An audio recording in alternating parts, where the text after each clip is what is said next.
자, 여러분 안녕하세요. 자, 여러분 우리 이중구 교수님 책 미시경제학 연습 문제를 풀어보도록 하겠습니다.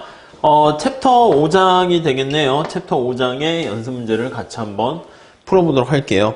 그 앞에 1, 2, 3, 4번은 뭐 간단해 가지고요. 우리 5번서부터 한번 풀어보도록 하겠습니다. 자, 5번 같이 한번 볼까요? 자, 문제를 보니까 헬스클럽을 한 번 사용하는데 돈이 2만원이래요. 만약 일정에게 연회비를 내고 회원으로 가입을 한 다음에 1회 사용료가 연회비를 내면 5,000원으로 할인을 해준대. 자, 무차별 곡선을 이용해서 그림을 통해서 어떤 사람이 만약에 회원을 가입한다 그러면 연회비를 일시불로 내야 되잖아. 너 얼마까지 연회비 낼 생각 있니? 한번 그거를 생각해 보도록 하겠습니다. 그 얼마인가를 그림을 통해서 보고 이 금액을 내고 가입한 경우에 헬스클럽 사용 횟수는 그렇지 않은 경우와 비교해서 어떻게 될지를 설명해 보아라. 이렇게 나와 있습니다.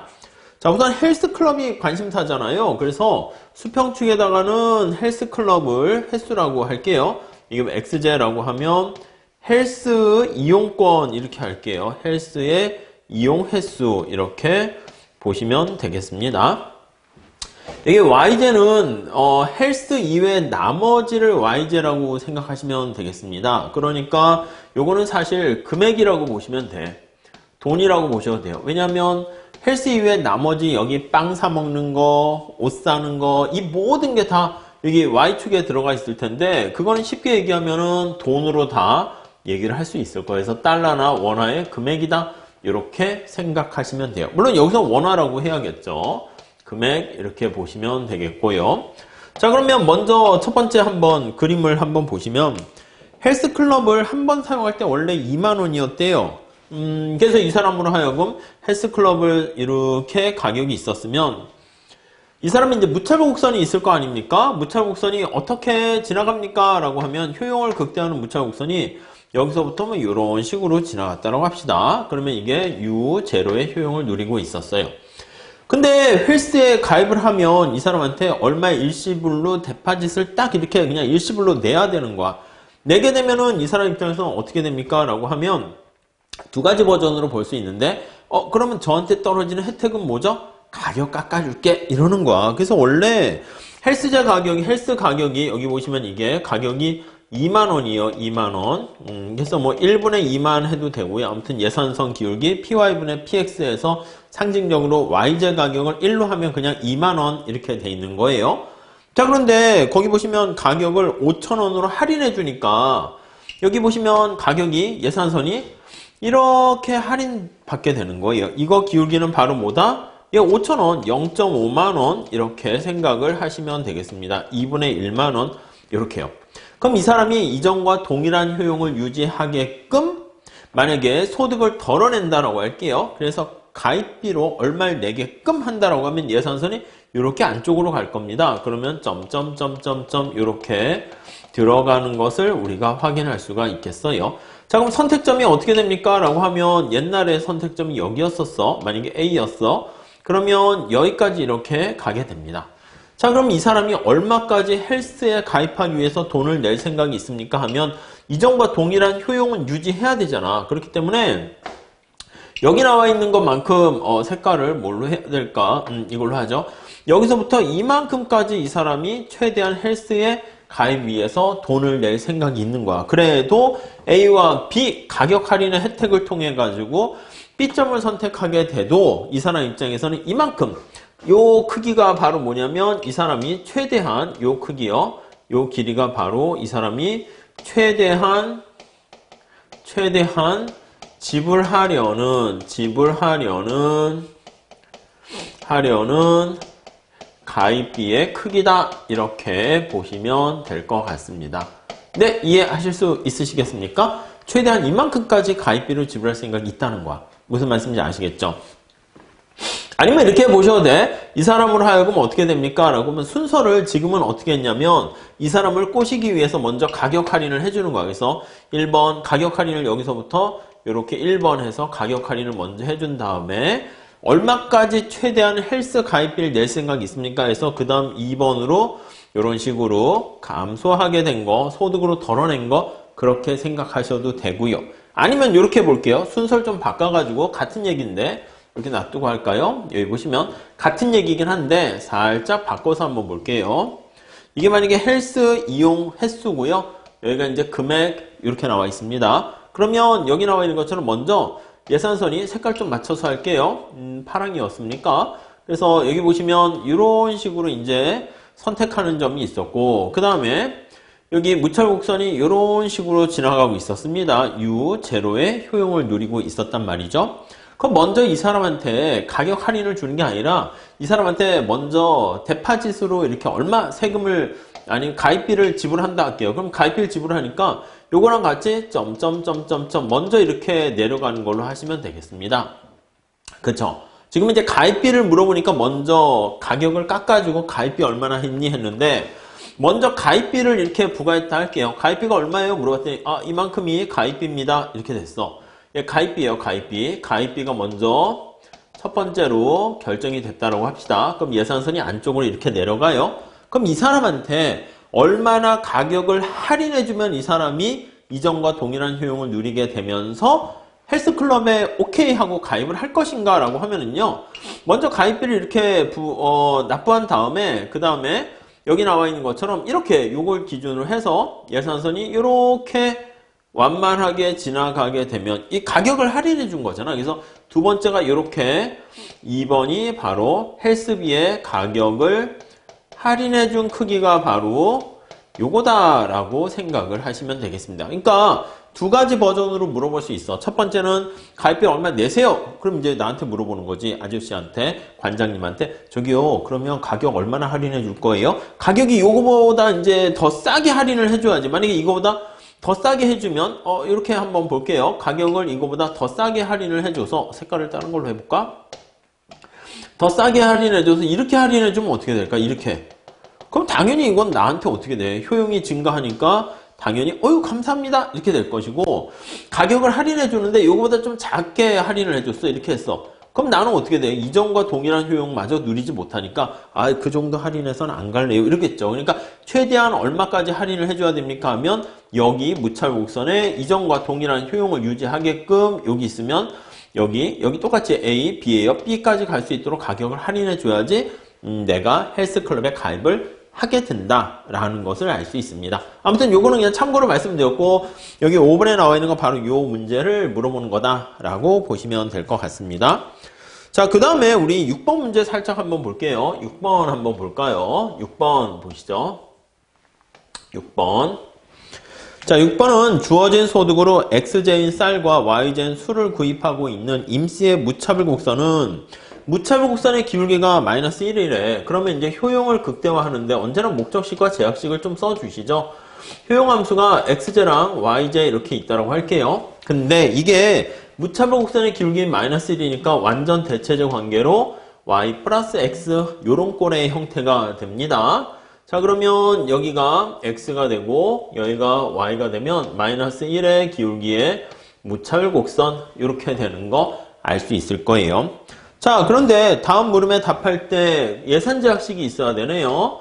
subject to 이렇게 해서 한번 보시면 거기 보시면 예산제약식은 소득 M이 있고요. 그 다음에 PX 얼마짜리 하는 거 몇 개를 샀고 얼마짜리 하는 YZ를 몇 개를 샀니? 이렇게 나타낼 수가 있게 된다고요. 자, 그래서 얘가 바로 뭡니까 하면 이거는 XJ에 지출하는 금액이고 얘는 YJ에 지출하는 금액이고 이게 소득보다는 작거나 돈을 다 쓴다라고 생각하시면 되겠죠.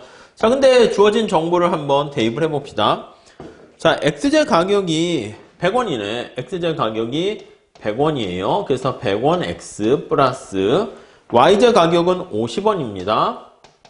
50원 Y 이렇게 있고 소득은 1100원으로 주어져 있네요. 그래서 1100원으로 주어져 있어요. 이해되시죠? 자, 그러면 예산선은 어떻게 됩니까? 한번 보시면 예산선은 구입 가능한 한 영역이 예산선이잖아요. 기울기가 어떻게 돼? Y는 안 사고 XJ만 사면은 100으로 소득을 나눠주면 11 이렇게 되는 거 알 수가 있죠? 11 이렇게.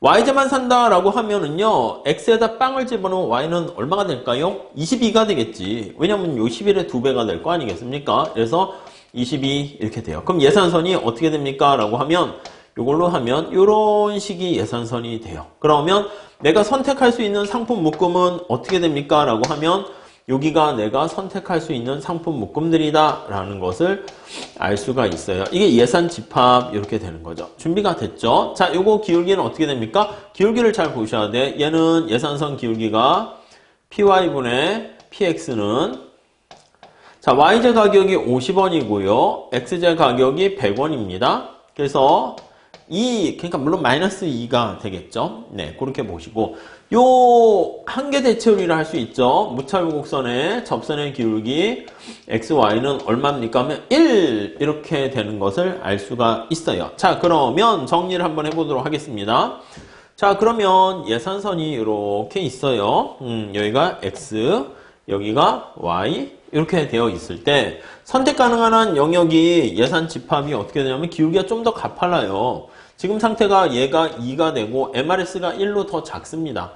그러면 무차별 곡선은 어딜 선택할 수 있습니까? 라고 하면은 내가 여기를 선택할 수 있고 여기 이렇게 선택할 수 있다라고 할 때 자, 그러면 무차별 곡선의 접선의 기울기가 여기 딱 이거는 접하는 건 아니죠. 그래서 이게 완전 대체제 관계는 구석탱이해가 발생할 가능성이 많습니다. 아니면 이제 예산선하고 접하게 되면은 그때는 전부 다가 되겠죠. 그래서 요 점이 아니고 요게 효용함수잖아요. 효용함수는 어디로 갈수록 지금 효용이 높습니까? 라고 하면은요. 어디로 갈수록 높냐면 이쪽으로 갈수록 효용의 증대 방향 이렇습니다. 자, 그러니까 이렇게 되는 경우가 가장 효용이 극대되는 것을 알 수 있어요. 그래서 효용이 극대되는 점은 바로 요 점이다라는 것을 우리가 알 수가 있네요. 자, 그러면 거기 보시면 어떤 상품을 구입합니까? 라고 하면은 X인 쌀이 아니라 YJ만 구입하는 구석탱이 해가 발생하게 됩니다. YJ만 구입하는 구석해가 발생한다. 코너 솔루션이 발생한다. 라는 것을 알 수가 있고요. YJ 얼마까지 살 수 있죠? 여기 22개까지 살 수 있다고 그랬잖아. 그러면 X의 소비량과 Y의 소비량은 효용 극대화 어떻게 됩니까? 하면 X는 빵, Y는 22개. 이게 바로 효용 극대화가 된다. 라고 생각하시면 되겠습니다. 그게 1번이고요. 2번, 이러한 결과가 나오게 되는 가장 직관적인 이유는 뭡니까? 원래 우리가 이렇게 돼 있으면 여기가 A라고 할게요. A점에 있으면 어떻게 돼요? A점 상황을 볼게요. 여기 살짝 지우고 저기 A점 상황을 가만히 살펴보면요. A점 상황을 한번 살펴보면은 A에서는 자, 예산선의 기울기보다 무차별 곡선의 기울기가 더 작아요. 그러니까 MRS, XY가 작습니다. XJ를 얼마나 소중히 생각하는가인데 PY분의 PX랑 같이 비교를 해봤더니 MRS가 훨씬 더 작은 상태입니다. 그럼 이 사람은 어떻게 해야 됩니까? 라고 하면 XJ 소비를 줄여야 됩니다. 줄이고 XJ가 비싸니까 YJ 소비를 늘려야 돼요. 그래서 이 사람은 효용 극대화를 위해서는 어떤 행동을 취해야 되냐면 XJ 소비를 줄이고 YJ 소비를 늘려야지. 그렇게 되면 어떻게 된다? 효용은 더 이렇게 향상된다 라는 것을 알 수가 있어요. 그 과정을 따라가는 게 바로 어떤 겁니까? 라고 하면 이걸 따라가는 거야. 이걸 따라 이렇게 가는 거야. 그래서 여기까지 왔는데도 그 과정이 해결되지 않습니다. 왜요? 보통은 XJ가 줄고 YJ가 많아지면 YJ가 많아질수록 YJ에 대한 한계 대체율이 체감하는 경우가 일반적인데 무차별성이 원점이 돼서 볼록한 경우 이 경우는 그렇지 않고요. 계속 그 과정을 버텨가는 거야. 이렇게. 그러니까 어디까지 갑니까? 했더니 여기까지 가는 거지. 여기까지 가도 2점, 균형점까지 와도 한계 대체율의 변함이 없어서 말 그대로 구석탱이 해가 발생한다라는 것을 우리가 확인할 수가 있을 겁니다. 아시겠죠? 그래서 직관적인 이유는 뭡니까? 라고 하면 여기 나와 있는 무차별 곡선의 MRS의 특성입니다. 내가 XJ, YJ 소비량이 변하게 되면 한계 대체율이 변해야 되는데 여기서는 한계 대체율은 일정하기 때문에 예산선도 여기 보시면 PY분의 PX가 시장에서의 가격이 고정되어 있는 거야. 이거는 이제 뒤에서 배울 텐데 시장 자체가 완전 경쟁시장에 가까워서 경쟁시장에 가까워서 개별 기업들, 개별 소비자 입장에서 시장에서 결정된 가격을 받아들인다. 이렇게 생각을 하시면 되겠습니다. 아셨죠? 네, 그 정도 봐주시고요. 다음에 우리 10번 문제 좀 풀어볼게요. 10번 문제 한번 풀어볼까요? 10번. 자, 10번 문제는 두 상품이 완전 대체제인 경우랑 완전 보완제인 경우에 한 상품의 가격 변화로 발생하게 되는 대체 효과랑 소비 효과를 나타내는 그림을 그려보시오. 각 경우의 두 효과 조합이 어떤 특성을 보이는지 해석해 보시오. 자, 우선 앞서 살펴본 것처럼 두 재화가 완전 대체제인 경우에는 A라고 할까요? 그러면 효용함수가 이렇게 뭐 알파 AX라고 할게요. 그 다음에 BY 이런 식으로 돼 있는 거예요. 우화형하는 직선 형태가 돼 있어요. 자, 그럼 여기다 그림을 좀 한번 좀 크게 그려볼까요? 이렇게 해서 이렇게 있어요. X, Y 이렇게 돼 있습니다. 자, 우선 첫 번째 예산선이 어떻게 돼 있었습니까? 하면은 빨간 색깔로 예산선이 이렇게 있었다고 할게요. 이게 옛날 예산선이야. 이렇게. 자, 이때 이 사람이 효용 극대화를 위해서 선택한 점이 어떻게 됩니까? 라고 봤을 때, 자, 이걸 합시다. 여기서부터 이런 식으로 돼 있었다 할게요. 이게 이제 무차별 곡선이라고 합시다. 이해 가시죠? 그래서 이 사람은 어느 점을 선택합니까? 라고 하면 이 점을 선택하고 있다라는 것을 알 수가 있어요. 이게 이제 MRS야, MRS. 이게 이제 PY분의 PX 나타내는 무차별 곡선이 요거를 뜻한다 라고 보시면 되겠습니다.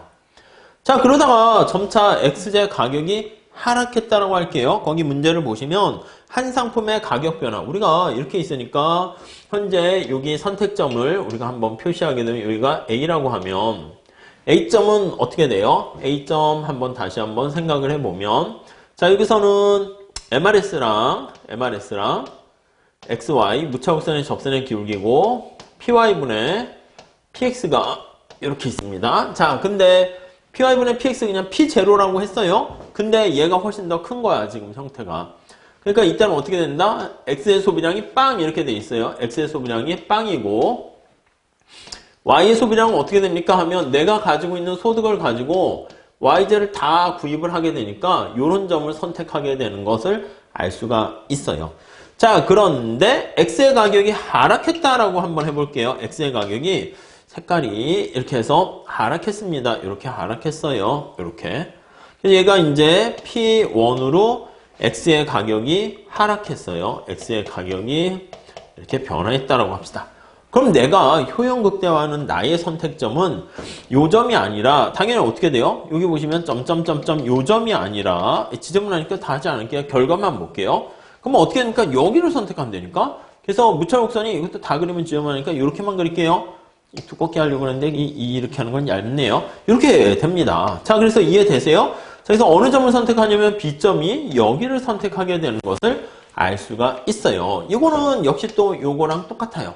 효용의 크기는 더 증가하는 거지. 그래서 효용의 크기가 U0에서 U1으로 효용은 증가했어요. 근데 내가 선택하는 점은 어떻게 변합니까? 라고 하면 A에서 A만 소비하다가 가격이 이렇게 퍼플 색깔로 이렇게 보라 색깔로 이렇게 하락했네요. 그때 선택점이 B점으로 이렇게 가게 된 거야. B점.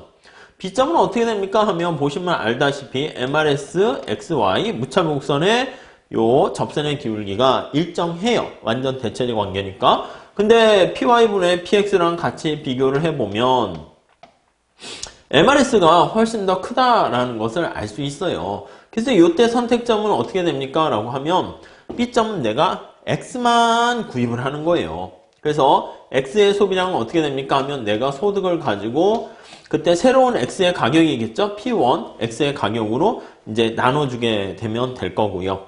그렇죠? 자, 그리고 이게 이제 원래는 이렇게 있어야지. 원래는 이게 PY분의 PX니까 PY의 제로, PX의 제로 이런 꼴이 되는 거고요. 얘는 어떻게 됩니까? 얘는 쓰게 되면은 자, 상대 가격이잖아요. PY의 1, 이건 Y의 가격은 그대로고요. X의 가격이 하락한 거야. PX의 1 이렇게 하락한 거죠. 그러니까 Y 가격은 지금 고정으로 돼 있어요. 왜냐면 여기 수직축에 나와 있는 여기 값이 고정돼 있기 때문에 그렇습니다. 자, 그러면 이렇게 구입을 하게 되는 것을 알 수가 있어요. 그래서 X를 내가 이만큼 구입하고 Y의 소비량은 빵이 되는 구석해 이렇게 되는 걸 알 수 있습니다. 여기서 뭘 구하라고 했습니까? 하면은 이걸 대체 효과랑 소비 효과로 분해를 하래. 여러분 보시면 우리가 새로운 여기 보시면 여기요. 새로운 예산선이 이거잖아. 지금 새로운 예산선이 이거잖아. 이렇게 돼 있는 거잖아요. 그렇죠? 그럼 이전과 동일한 효용을 유지하게 가게끔 해가지고요. 이거를 이제 덜어낸다라고 작업을 해볼게요. 덜어낸다라고 작업을 하게 되면 여기서부터 이렇게 쭉 이렇게 내려가게 되는 거예요.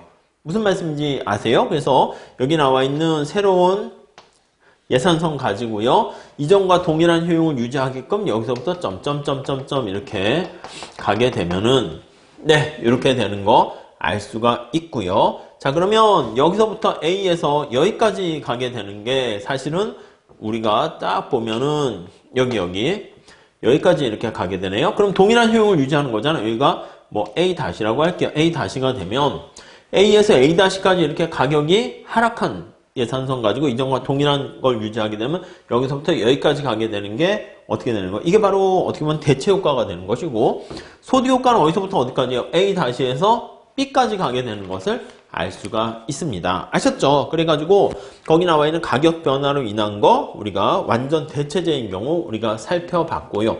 물론 이게 이전과 동일한 상품 묶음을 그대로 유지한다라고 하면은 만약에 슬러스키 방식이다라고 하면은 가격이 이렇게 있다 하락했잖아. 그럼 이전과 동일한 상품 묶음을 지나는 거니까 여기가 되는 것이고요. 그 다음 새로운 상황은 어떻게 됐어요? 여기까지 간 거지. 그래서 뭐 힉스 방식일 땐 이전과 동일한 효용을 유지할 때 이렇게 되면 A에서 여기 A-까지가 대체 효과. 그리고 여기 이렇게 표시할게요. 그래서 여기서부터 여기까지가 대체 효과, 여기서부터 여기까지는 소득 효과 이렇게 되는데 만약에 슬러스키 방식으로 한다라고 하면 가격이 하락했을 때 요점을 그대로 지나가고 있으니까 A에서부터 B까지 간 게 전부 다 그냥 대체 효과다 이렇게 얘기를 할 수가 있겠습니다. 뭐 그 방식에 따라서 약간 차이가 있고요. 자, 그 다음 완전 보완제 한번 볼게요. 완전 보완제. 자, 여러분 B번 해가지고 완전 보완제니까 효용함수가 어떻게 생겼습니까? 라고 하면 둘 중에 작은 거에 의해서 결정됩니다. 이렇게 얘기를 할게요. 뭐 알파, X, 베타, Y 요런 꼴이라고 한번 봐주시죠. 이해 가시죠? 자, 그러면 여기 나와 있는 것처럼 자, 무차별곡선하고 예산선을 잘 살펴서 보셔야 되는데 우선 여기서 포인트는요. 요걸 잡으셔야 돼. 뭐냐면 요거 두 개 같을 때 있잖아요. L자 형태가 된다는 거 알죠? 니은자 형태가 된다는 거 아시겠고 그 다음에 요거 두 개 같을 때가 꺾여요. 알파 X, 베타 Y에서 꺾입니다. 꺾임 이렇게 되는 거 알 수가 있어요. 자, 그래서 만약에 알파 베타가 요걸 할게요. 점점점점점 요게 있습니다. 요게 있어요. 이렇게. 자, 그러면 예산선의 요거 형태는 어떻게 됩니까? 라고 하면은 무차별 곡선의 형태가 여기서부터 이런 식으로 돼 있어요. 무차별 곡선이 이렇게 돼 있습니다. 이해되시죠? 자, 그랬을 때 우리 예산선의 형태를 가지고 한번 볼게요. 예산선이 여기서부터 여길 지나가는 게 옛날 예산선이라고 할게요. P0라고 합시다. 이렇게. 이해되시죠? 자, 그럼 여기가 우리가 A점 이렇게 할게요. 여기가 A점 이렇게 있다라고 합시다. 자, XJ 가격이 하락했다라고 합시다. XJ 가격이 하락했어요. YJ 가격은 그대로 있는데 XJ 가격이 하락했어요. 그럼 P1 이렇게 되는 거 알 수가 있습니다. 오케이, 됐죠? 자, 그럼 새로운 선택점은 어떻게 됩니까? 그럼 새로운 무차별 곡선을 여기다가 지나가는 걸 보면 이렇게 해서 이렇게 되는 것을 알 수 있어요. U1 해가지고 여기가 됩니다. 여기 점이 안 되네요. 이렇게 됐어요. 무슨 말씀인지 아시겠죠? 여기가 B점 이렇게 한번 표시를 한번 해보도록 할게요. B점 이렇게 됐습니다. 그래서 원래 이 사람 소비자가 점점점점점 해가지고 여기서부터 여기까지 이렇게 변화하게 된 게 이게 총효과예요. 총효과, 가격효과, 가라고 쓸게요. 가라고 쓴 겁니다. 가격효과 이렇게 됩니다. 즉 A에서 쭉 해서 B까지 간 게 가격효과 이렇게 얘기해요. 자, 이걸 어떻게 된다? 대체효과랑 소득효과로 분해를 하려고 합니다. 자, 물론 동등, 대등 변화 이렇게 나와 있긴 하겠지만 우리가 뉴 예산선을 기준으로 한번 봅시다. 뉴 예산선을 기준으로 얘를 기준으로 해서 색깔이 뭐 별로 차이가 안 나네요. 얘를 기준으로 해서 뉴 예산선으로 똑같네요. 예산선을 기준으로 해가지고 이전과 동일한 효용을 유지하게끔 소득을 덜어내는 작업을 한다라고 한번 해봅시다. 자, 그럼 뉴 예산선을 이렇게 덜어내니까 여기를 이렇게 지나가게 되는 것을 알 수가 있습니다. 이렇게 해서 이걸 우리가 보상한다 이렇게 얘기를 할 수가 있죠. 보상 변화가 되는 거예요. 보상 변화 이렇게요. 자, 보상 변화를 나타내 가지고 이제 요걸 가지고 우리가 대체 효과랑 소득 효과를 분해를 하려고 하는데, 자, 이전과 동일한 효용을 유지해서 상대 가격의 변화로 인한 이 검정 색깔이 P0 예산선이고, 요거 어떻게 돼? 요것도 예산선은 P1하고 똑같습니다. 그래서 요 P1 빨간과 주황 색깔하고 같이 평행하게 돼 있는 상태에서 여기 상태를 우리가 C라고 할게요. C라고 합시다. 여기 A랑 똑같이 결정되는 거 알 수가 있어요. 그러니까 A와 C는 똑같아. A와 C는. 그래서 A에서 C로 간 게 우리가 대체 효과인데 대체 효과는 없어요. 그래서 이 경우는 A에서 C로 간 거 대체 효과는 없고요. 대체 효과는 빵이고요. 아까 했던 완전 대체제랑 좀 극단적으로 다르네요. 소득 효과는 어떻게 됩니까? 하면 소득 효과는 여기 나와 있는 이렇게 C에서 B로 가게 된 평행한 예산선 두 개를 찾으면 되겠죠. 그래서 이렇게 가게 된 게 우리가 소득 효과인데 이 소득 효과는 가격 효과랑 동일하다라는 것을 알 수가 있게 됩니다. 아셨죠? 네, 그렇게 정리를 하시면 되겠습니다. 자, 그래서 뭐 두 효과의 조합이 어떤 특색을 보이는가라고 하면은요, 여기 나와 있는 것처럼 앞서 나타낸 완전 대체제 같은 경우에는 거의 대체 효과가 다 같게 돼. 그래서 슬러스키 방식일 때는 전부 다 대체 효과가 되는 것이고, 여기 나와 있는 완전 보완제 같은 경우에는 어떻게 됩니까? 맞아요. 오히려 대체 효과는 없고 전부 다 소득 효과가 된다라는 것을 알 수가 있겠습니다. 네, 그렇게 잘 보시고요. 다음 12번 문제 좀 한번 또 풀어보도록 하겠습니다. 자, 12번 문제를 한번 보시면, 자, 농장에서 평생 일하다 은퇴한 김인동 씨는 연금의 성격으로 1년간 쌀 100kg과 쇠고기 30kg을 받고 있대요. 그렇게 이제 받고 있는 거야. 이런 것을 우리가 부존소득이라고 합니다. 매달 일정하게 우리가 보통 얘기할 때는 화폐로 나타낸 명목소득을 가지고 있을 때 XZ랑 YZ를 몇 개 살까? 이렇게 고민하는데 여기서는요, 이 부존소득 모형이다 라고 얘기하는데 이거는 뭐냐면 우리가 소득으로 보유하고 있는 게 바로 뭐냐면 부존소득. 그러니까 다시 말씀드리면 돈이 아니라 상품 개수를 이렇게 받게 되는 거야. 쌀하고 거기 보니까 쇠고기로 이제 지급받게 됩니다. 자, 그래서 이런 경우에는 자, 수평축에다가 우리 만약에 쌀을 놓는다 할게요. XZ가 만약에 쌀이라고 합시다. 쌀이고 YZ가 만약에 쇠고기다. 이렇게 돼 있어요. 쇠고기. 그럼 이 사람은 처음에 이제 매달 얼마씩 일정하게 받게 되냐면 1년간이네. 쌀 100kg과 쇠고기 30kg을 받아요. 그래서 쇠고기 30kg을 받고 쌀을 100kg을 이렇게 받게 된다라고 보시면 돼요. 그래서 여기를 우리가 이제 인다우먼트 아니면 이니셜 포인트 해가지고 이렇게 되는 거야. 자, 그러면 여기는 이제 처음에 이 사람이 초기에 이걸 갖고 있는 상태를 나타내는 것이고요. 근데 이걸 만약에 화폐 가치로 바꾸면 시장에서 이거 I라는 지금 부존소득을 갖고 있는데 XZ를 몇 개 갖고 있냐면 100, YZ를 30 갖고 있어요. 근데 이거를 가지고 우리가 화폐 가치로 바꾼다고 할게요. 시장에다 이제 가격만큼 곱해서 화폐 가치로 전환한 명목소득이라 할게요. 화폐 소득이죠. 명목소득으로 나타내면 얼마가 됩니까? 라고 하면요. 얼마가 되냐면 지금 내가 갖고 있는 걸 시장에 내다 파는 거죠. 그래서 여기 X의 가격이 얼만가 그거에 따라서 근데 나는 X 몇 개 갖고 있습니까? 100개 갖고 있고요. 더하기 야 Y 가격 얼마에 팔려? 근데 나는 YZ 30개 이렇게 갖고 있어요. 이게 바로 내가 가지고 있는 화폐 소득이야.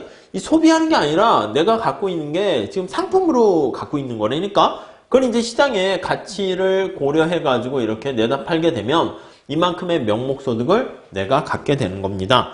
자, 그래서 거기 보시면 이게 실질 소득이 되는 거죠. 쉽게 얘기하면 부존소득이라는 게 상품의 개수로 나타낸 실질 소득 이렇게 보시면 되겠어요. 네, 이렇게 이걸 부존소득으로 갖고 있는 거를 네, 실질 소득으로 이렇게 갖고 있는 상황이죠. 자, 근데 소비 생활도 이제 쌀과 소고기만큼 이렇게 자기가 소비를 하는데 자기가 현재 이렇게 갖고 있는데 시장에서 얼마에 어떻게 팔리는가 이제 그걸 보려고 합니다. 자, 근데 그가 지금 지급받고 있는 그대로 소비할 필요는 없고요. 시장에서 거기 다음 페이지 가보시면 가격으로 이 두 물건을 적절하게 사고 팔아가지고 자신의 효용을 극대화할 수 있다라고 합니다. 그래서 이제 가격이 얼마에 팔리는가 한번 봤어요. 얼마에 팔리는가 봤더니 쌀의 가격이 1kg당 2,000원이고요. 그리고 쇠고기의 가격이 10,000원입니다. 그러니까 쇠고기의 가격은 쉽게 하면 10,000원 이렇게 돼 있는데 2,000원이니까 0.2라고 할까요?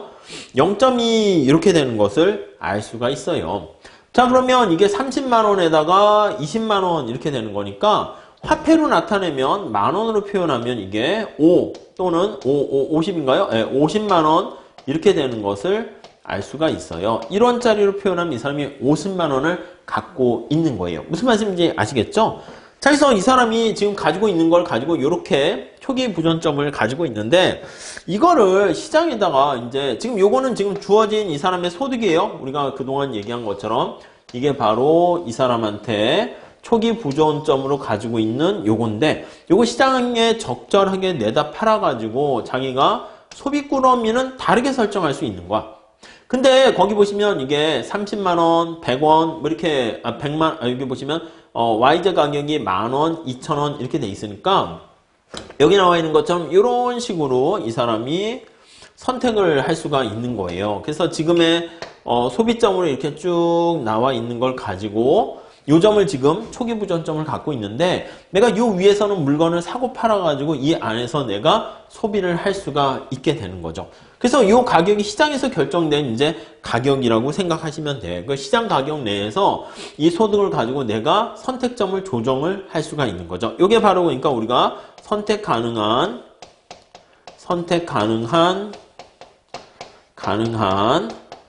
예산선에 해당하는 영역이다. 이렇게 보시면 될 것 같습니다.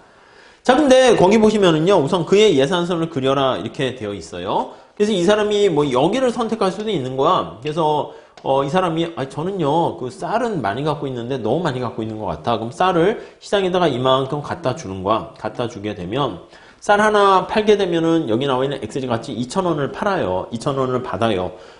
그리고 이제 YJ인 쇠고기를 얼마를 구입을 하게 돼. 그래서 교환 비율을 나타내는 거죠. 예산선 기울기가. 그래서 PY분의 PX에 따라서 여기서 보시면 이거는 교환 비율이 0.2예요. 그렇게 되는 거니까 여기 점을 선택할 수도 있을 거야. 이 사람이 알파점을 선택할 수도 있고 아니면 이 사람이 잘 생각해 보세요. 나는 쌀을 100개 갖고 있고 소고기를 30개 갖고 있는데 채식주의자야. 그래서 소고기를 별로 좋아하지 않아. 그럼 내가 갖고 있는 소고기를 내다 팔아요. 일정 부분 내다 팔고 이만큼 쌀과 교환을 하게 되면 베타점을 내가 또 선택할 수가 있게 됩니다. 자, 우리가 알고 있는 예산선하고 똑같은데 초기 부전점을 여기다 해놓고 요걸 중심으로 해가지고 내가 알파점을 좋아하느냐 무차복선을 그린다 할게요. 무차복선을 그린다라고 하면은 여기다 그릴 수 있겠지. 무차복선이 굉장히 가파른 사람이면 여기 베타를 선택할 것이고 베타를 이런 식으로 선택할 것이고 여기보다는 내가 교환을 통해서 효용이 더 높아지게 되는 것을 알 수 있겠죠. 물론 여기다 하지 않을게요. 완만한 선택을 한다. 만약에 무차복선이 완만해. 쌀을 별로 좋아하지 않는 사람이 이 사람은 고기를 되게 육식을 좋아하는 사람이면은 알파보다는 쌀을 팔고 난 차라리 고기를 먹겠어. 그런 선택을 하게 될 거라고요. 그러니까 무차복선이 여기 나와 있는 것처럼 이렇게도 될 수 있다고. 이렇게 이 사람의 선호 성향에 따라 다르겠죠. 그럴 때는 여기 점보다는 초기 부전점보다는 이렇게 되는 사람이다 라는 걸 알 수가 있고요. 물론 살짝 왔다 다시 할게요. 여기 보시면 여기 살짝 여기 한번 해볼까요? 비교하기 위해서 다 버리진 않고 이렇게 놔둬봅시다. 만약에 이 사람이 그냥 나는 때마침 내가 갖고 있는 게 그냥 최적이야. 애시당초 태어난 게. 그래서 지금 갖고 있는 게 예산선이 여기 나와 있는 것처럼 파란 색깔로 되어 있으니까 맞춰 그릴게요. 이렇게 있거든요. 그런데 이니셜 포인트가 여기 있잖아. 여기 이렇게 나의 초기점이 이렇게 있어요. 근데 이 사람은 무차복선이 좀 특이해가지고 만약에 이런 식의 형태를 나타낼 수도 있겠죠. 이렇게 해서 여기 때마침 이렇게 지나는 경우일 수 있어. 그러면 이 사람은 알파 베타 신경 안 써요. 그러니까 이 사람 같은 경우에는 그냥 A당초 내가 갖고 지금 맨날 지급받는 쌀 100개랑 고기 30개가 효용 극대화 점일 수도 있어요. 그러니까 내가 요거는 계속 선택할 수 있기 때문에 시장의 가격이 변하더라도 아무런 영향을 받진 않습니다. 무슨 말씀인지 아시겠어요? 근데 1번이 그렇게 예산선이 있는데, 자, 2번 볼게요. 자, 여기서 이 사람의 이제 부존 소득 모형을 다시 한번 보시면, 부존, 실질이라고 보셔도 돼요. 실질, 소득은 어떻게 돼 있습니까? 라고 하면은요, 지금 아까 얘기했던 이 이니셜 포인트에 쌀 100개랑 고기 30개를 갖고 있어요. 이거를 우리가 화폐 가치로 나타낸다니까, 화폐 가치로 나타내 가지고 각각의 쌀 가격과 그리고 고기의 가격을 곱해주는 거야. 그래서 그게 바로 소득이 되는 거죠. 쌀 가격 여기에다가 100 다시 한번 쓰면 Y의 가격에다가 30 이렇게 되고, 이게 이제 M이라는 부존 소득, 이 화폐 소득, 명목 소득으로 나타낸 거예요. 머니 인컴으로 나타냈어요. 화폐 소득. 이걸 시장에 원화로 이제 교환을 한 거야. 그러면 각각의 가격을 여기다가 곱해주게 된 거죠. 이걸 가지고 이제 효용 극대화되는 XY의 소비를 몇 개 할 것인가를 이 사람이 정하는 거야. 그래서 이걸 가지고 이제 우리가 이제 보통 보는 게 여기서 시작을 하는 거죠. 이렇게 돼 있는 걸 가지고 X의 가격이 얼마인데 그때 효용 극대화되는 X점을 선택하고요. 그러니까 이게 꼭 100개랑 다를 수 있다니까 같을 수도 있겠지만은 다른 경우가 좀 더 일반적이겠죠. 그래서 Y의 소비량을 어떻게 했을 때 효용이 극대화되겠니? 그러니까 내가 갖고 있는 상품 목금이 이렇게 되는데 어떤 점을 선택했을 때 뭐 2점이라고 하면 몇 개를 선택했을 때 효용이 극대화되겠니? 그거를 찾아내게 되는 것입니다. 이해가 가시죠? 근데 거기 보시면 쌀 가격만 3,000원을 상승했대. 그러면 고기의 가격은 변화가 없는 거야. 자, 그러면 요거 그대로 써도 되는데 쌀 가격이 상승했습니다. 쌀이 지금 XJ가 쌀이에요. 그쵸? XJ가 쌀이죠. XJ 가격이 쌀인데 쌀 가격만 상승하면 상대 가격이 변하는 거야. 즉 쌀 가격이 상승을 한 거야. 이렇게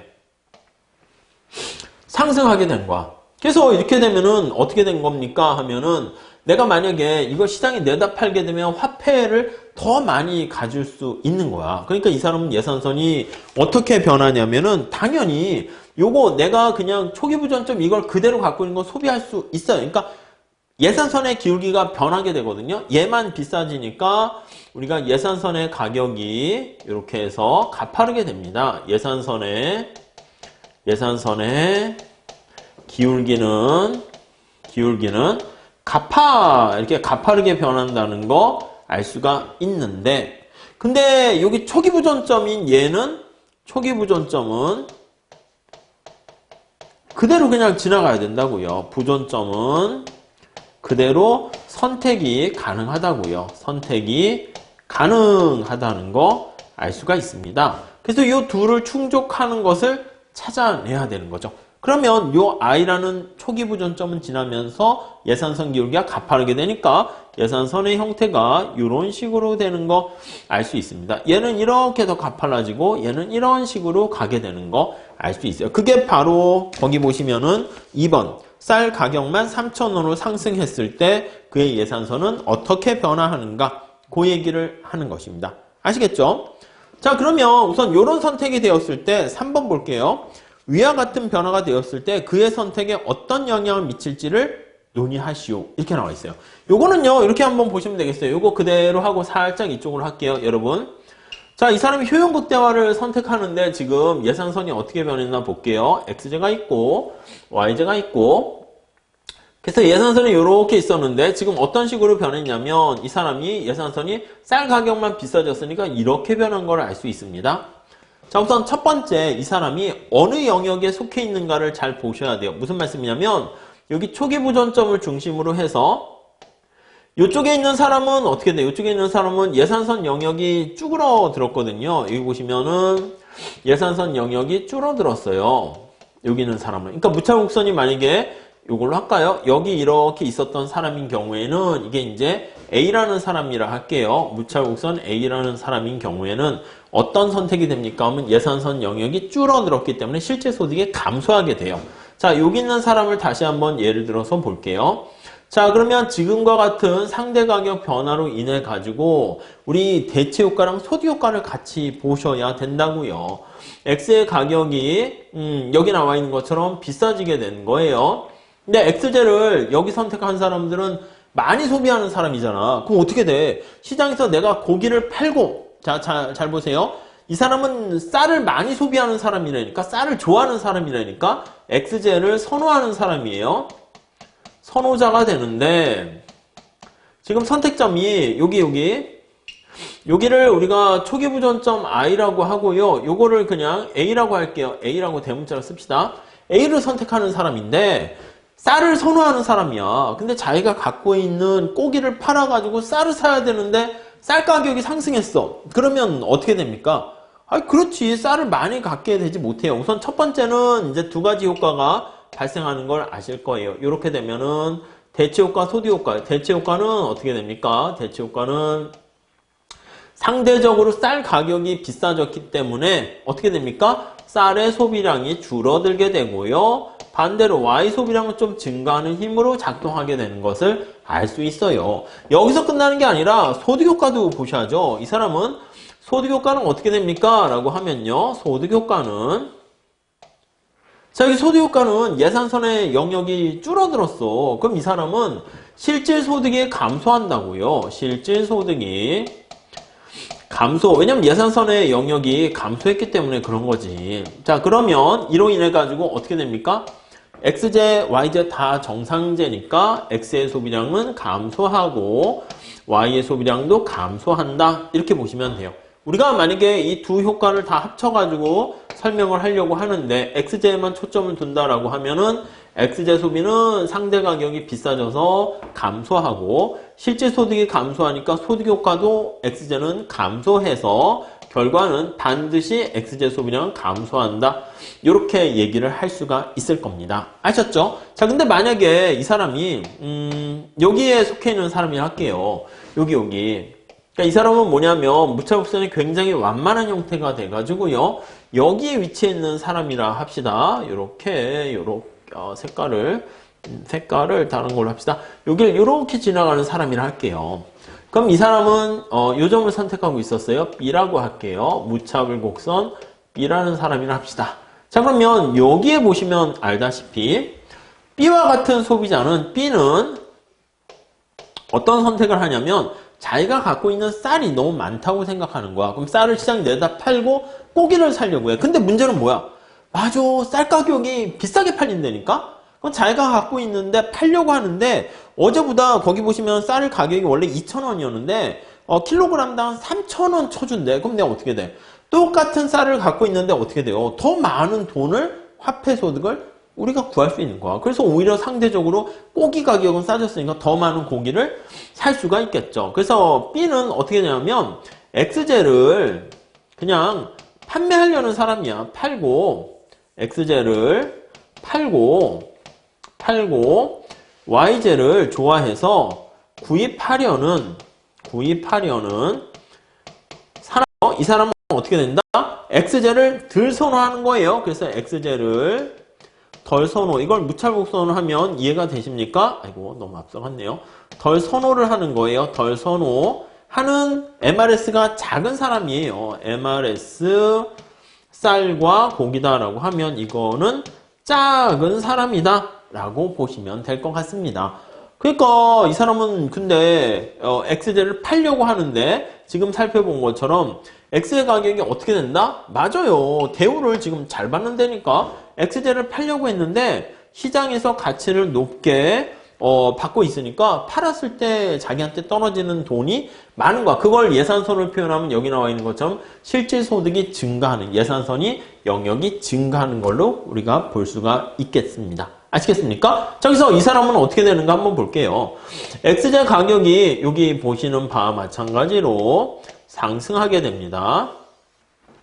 자, 그러면 첫 번째 대체 효과는 어떻게 됩니까? 라고 하면은 상대적으로 X의 가격이 비싸지니까 X의 소비량이 이렇게 비싸졌어요. 그러면 X의 이 대체 효과는 똑같습니다. 위에랑 밑에 다. 그래서 X의 소비량은 당연히 감소하고요. Y를 더 많이 먹어야겠다. 야, X가 생각보다 이게 비싸졌구만. 이렇게 생각을 해요. 안 그래도 X를 좋아하지 않았는데 때마침 잘 됐네. 이렇게 되는 거죠. 자, 소득효과는 어떻게 됩니까? 라고 하면요. 소득효과는 앞서 본 바와 마찬가지로 여기 앞서 본 거랑 달라지네요. 예산선 영역이 넓어지게 되는 거니까 실질 소득이 증가하게 되는 것을 알 수 있어요. 스몰 m이라고 할까요?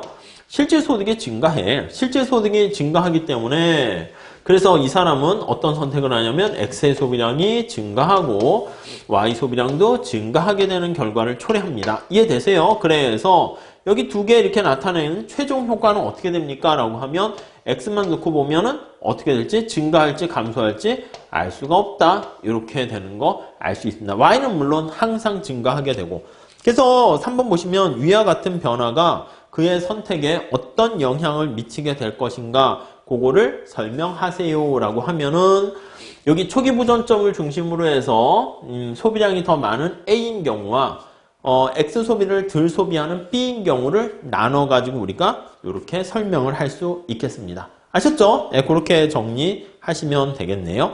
자, 이렇게 하시고요. 뒤에 몇 문제 좀 더 많이 좀 풀어볼까 하는데 괜찮은 문제들이 많이 있어요. 근데 뭐 다 풀어드릴 만큼 그렇게 시간적 여유는 그렇고 뭐 13번 하고요. 제가 봤을 땐 16번, 17번, 19번 이런 것 좀 한번 풀어보셨으면 좋겠습니다. 특히 한 19번 같은 거 한번 살짝 한번 볼게요. 19번. 여러분들 연습하실 때는 뭐 17번 있잖아요. 그거 반드시 한번 좀 연구를 해보세요. 그렇게 뭐 어려운 얘기는 아닌데 그래도 그거를 연구하시게 돼서 좀 예산선 수요곡선의 형태가 이게 직각 수직이다가 평평해지다가 직각삼각형 되는 게 이해가 되시면 그러면 이게 많은 문제가 다 해결된 거다라고 보시면 되겠습니다. 자, 우선 19번 살짝 보시면 X제인 쌀과 옷 두 상품을 구입해서 소비하는 선우 10시가 있는데 효용함수가 이렇게 주어져 있고 예산선이 이렇게 있어요. 자, 효용을 극대화합니다. 이 사람이. 근데 효용함수가 어떻게 있냐면 7x, y 이렇게 돼 있어요. 이건 기본적인 형태네요. 자, 소득은 m이고요. 소득은 m이고 그 다음에 x의 가격 x 있고요. y의 가격 y 이렇게 있는 것을 알 수가 있어요. 오케이, 됐죠? 자, 이때 선시의 쌀과 옷에 대한 수요 함수를 도출해 보세요. 이렇게 나타냈어요. 우선 수요 함수를 도출해 내려면 자, x제에 대한 수요 함수를 도출해 냅니다. 여러분, x제에 대한 수요 함수라는 것은 우리가 어떻게 나타낼 수 있냐면 수요 함수는 뭐에 대한 함수입니까? 라고 하면 x의 가격, y의 가격, 소득으로 이렇게 표현하면 돼요. 그래서 우리가 알다시피 여기 x 가격, y 가격, 소득 이런 식으로 구성되어 있다는 걸 알 수가 있습니다. 그래서 우리가 수요 탄력성 할 때도 가격 탄력성, 교차 탄력성, 소득 탄력성 이렇게 표현을 하잖아요. 이런 걸로 나타내면 되는데 예산선에 여기 많은 정보가 비슷하게 담겨 있는 거야. 예산선에 정보가 이렇게 담겨 있어요. 그렇죠? 근데 그냥 X로 정리하면 안 되고 효용 극대화라는 조건을 충족해야 되잖아. 그래서 효용 극대화를 충족하게 되면서 요거를 가져가야 되는 거야. 그래서 효용 극대화는 어떻게 됩니까? 라고 하면 이거 MRS를 우리가 아시죠? 그래서 요거 어떻게 됩니까? X를 상대적으로 얼마나 애지중지하게 생각합니까? 그거예요. 그리고 Y가 이렇게 나와 있고요. X로 미분하게 되면 이거 어떻게 됩니까? 7Y 이렇게 되죠. 그래서 7Y 이렇게 있고 Y로 미분하면 7X 이렇게 돼요. 그래서 따라서 정리하면 X분의 Y 이렇게 되는 거 알 수가 있습니다. 여기까지 됐죠? 근데 이것만 놓고 보는 게 아니라 효용 극대화되는 선택점은 어떻게 됩니까? 하면은 요 예산선의 기울기랑 같아져야 된다는 게 우리가 체크해야 될 겁니다. 그러면 예산선과 무차곡선이 같아져야 되는 요거를 이용하게 되는 거죠. 요게 무차곡선의 접선의 기울기랑 예산선의 기울기가 같아지는 거 이해하셨죠? 자, 그러면 그걸 충족한다는 요 조건 하에서 Y를 여기다가 대입을 해버리는 거야. 그래서 여기다 예산선에다가 요 충족해야 되는 거니까 요 Y를 여기다가 대입을 하게 되면 이렇게 대입을 합니다. 하게 되면은 그러면 그래서 x로 정리하게 되면은 효용 극대화되는 x를 찾아낼 수가 있습니다. 그래서 한번 여기도 한번 볼게요. 자, 그러면 우선 적어 보시면 소득 m은 px에다가 x 이렇게 있고 더하기 py에다가 자, 요 y를 여기다 집어넣어요. 그러면 x가 이렇게 가잖아. 그래서 py분의 px 여기다가 m 이렇게 아이고 x 이렇게 되는 거 알 수가 있죠. 이렇게 됩니다. 네, 이해되시죠? 자, 그러면 여기 보시면 이게 요거랑 요거 두 개 지워지는 거 알 수 있습니다. 따라서 이 px 이렇게 되는 거 알 수 있죠. 그래서 요걸 가지고 정리를 합니다. 요거 같이 묶이는 거 보이시죠? 얘가 px랑 x, 얘가 이렇게 묶이는 거 알 수가 있게 되고요.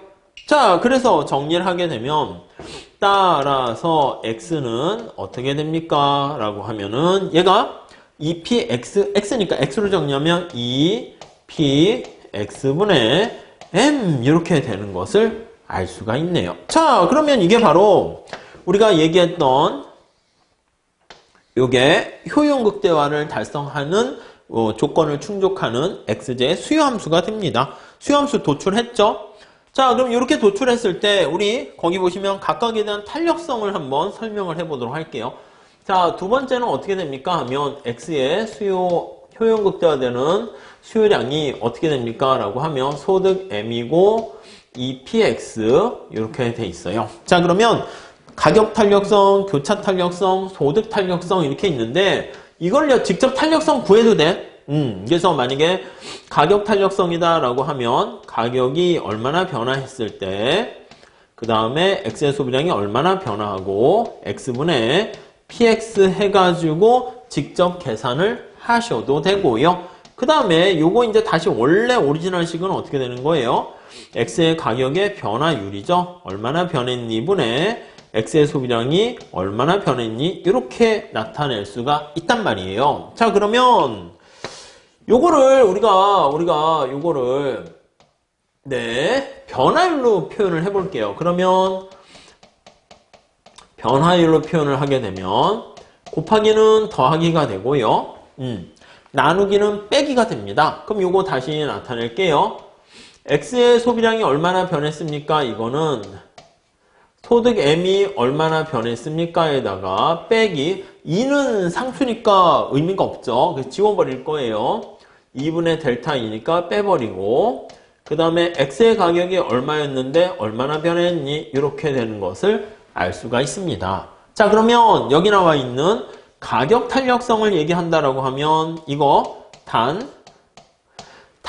재화의 가격이라든가 py라든가 소득은 이게 고정되어 있다는 전제 하에서 얘기를 하는 겁니다. 자, 그러니까 여기 보시면 이걸 얘기할 때요. 가격 탄력성을 얘기할 때는 여기 나와 있는 것처럼 Y가격, 여기는 Y가격이 없어요. 얘는 어떻게 해요? 상수니까 그냥 빵이야, 빵이고요. 지금 소득도 변함 없다는 걸 가정해야 돼요. 그러면 얘도 소득 탄력성 어떻게 됩니까? 빵이라고 가정을 해야 되는 겁니다. 자, 그러면 됐지. 그러면 얘는 어떻게 됩니까? 여기 x분의 델타 x는 요거랑 똑같은 거 이해되시죠? 마이너스 붙어 나가야 돼요. 그러니까 우리가 절대값이 이면 없어지긴 할 텐데 얘랑 얘를 여기다 이제 집어넣게 되는 겁니다. 자, 그러면 정리를 한번 해볼게요. 정리를 해보면 px분의 델타 px는 자, 분자 요거 그대로 같았으면 마이너스 px분의 델타 px 이렇게 되니까 마이너스 1. 절대값 씌우게 되면 그냥 1 이렇게 되는 거 알 수가 있어요. 다른 것도 마찬가지입니다. 다른 것도 그냥 같은 메커니즘으로 보면은 소득 탄력성을 구하면 소득이 변했을 때 얘가 그냥 변하잖아. 왜냐면 2와 x 가격은 별 의미가 없기 때문에. 그러니까 소득 탄력성도 1이고 가격 탄력성도 지금 봤습니다. 1이라는 거 알 수가 있고 그 다음에 교차 탄력성은 어떻게 된다? 교차 탄력성은 빵이다. 이런 것들을 확인할 수 있겠습니다. 아셨죠? 네, 그래서 나머지 몇 문제들도 더 풀어드리고 싶긴 한데 자꾸 너무 길어져서 이 정도까지만 할게요. 감사합니다.